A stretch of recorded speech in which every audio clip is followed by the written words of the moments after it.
Thank you, God, for the opportunity to make another video. Welcome back to the Money Pot channel. It is your host, Elijah, back here in action. And if this is your first time here on the Money Pot channel, I truly would appreciate your subscription to the Money Pot channel and check out some of my past content. Most of my content is centered around our topic for today, which is about personal finance. Are you okay?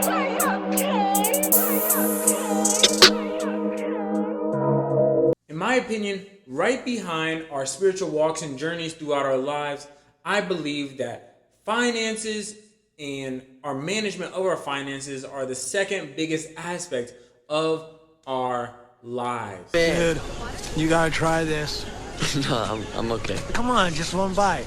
All right. So like I said, personal finance and financial literacy is arguably one of the largest aspects to our lives. So why are we not taught this while we are getting our educations? Here is my theory. In 1903, John D. Rockefeller created the General Education Board. Essentially, this board was founded to start developing policy around education and predominantly public education. Rockefeller and his boys, they put millions, probably billions in today's dollars, towards this education board and policy created around education.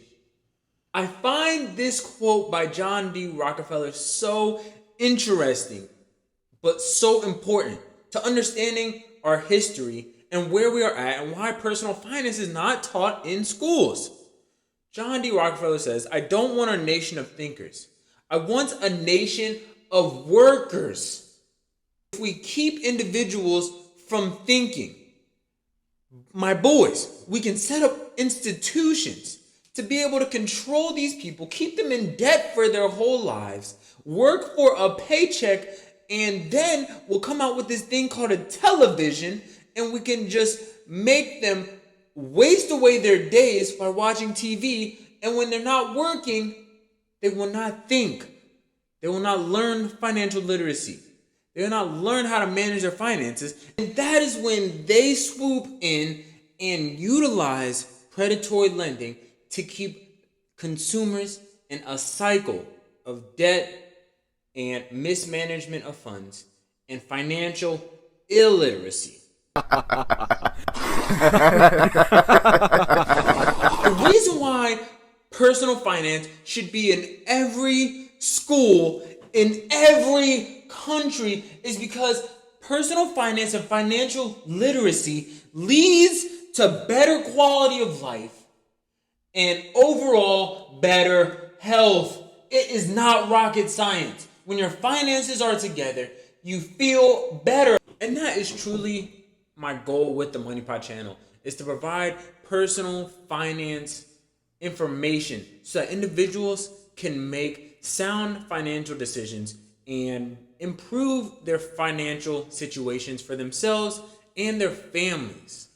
I find it so funny that we are expected as 18-year-olds, as soon as we graduate from high school, to be able to take out thousands of dollars in debt to go to college and get a degree. But these same 18-year-olds do not know about how to pay bills, do not know how to do their own taxes, and do not know how to maybe even balance a checkbook. Life skills that actually matter in regards to personal finance. We are expected to be able to understand the fundamentals of personal finance. Those fundamentals include budgeting. Those fundamentals include savings. Those fundamentals include debt and debt management. And those fundamentals include investing. And we lack that in our education. None of that is taught in our primitive years. Knowledge of these areas affect the basic areas of life and needs of life. I'm talking shelter and where you're going to live.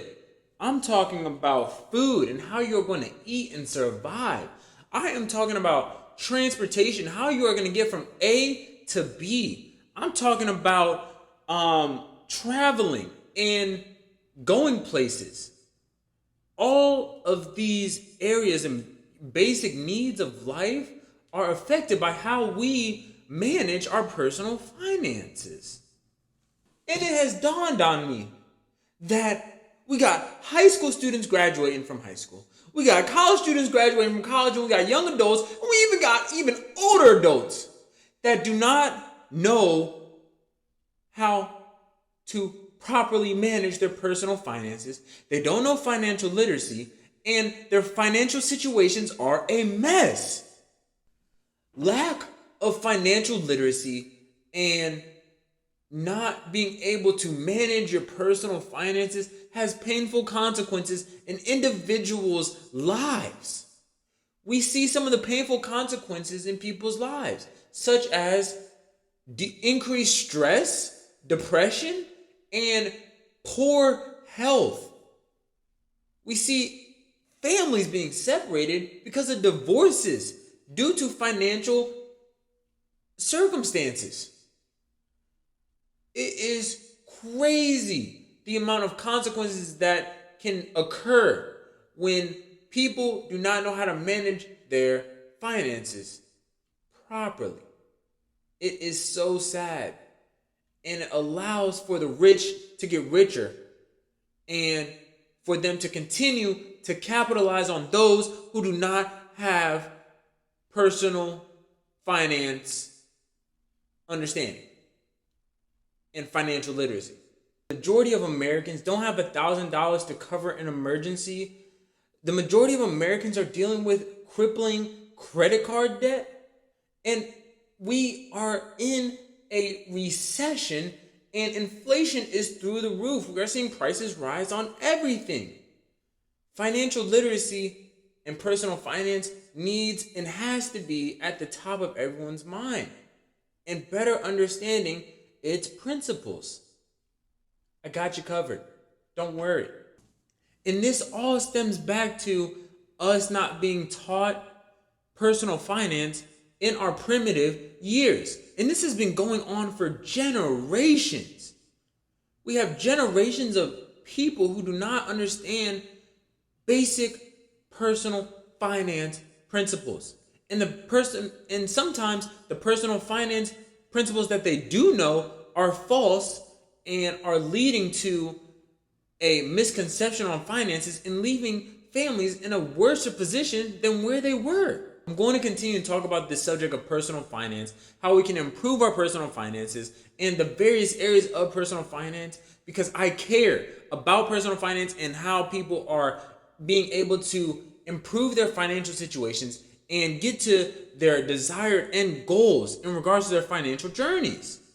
I hope that you were able to find this video informational, beneficial in some way to understanding why personal finance is so important. Like I said, I'm going to be putting out more content here on the Money Pot channel in regards to personal finance. So make sure you turn on those post notifications and make sure you drop some comments below. And if you have not liked this video, like it to, so it can reach more people in the YouTube community.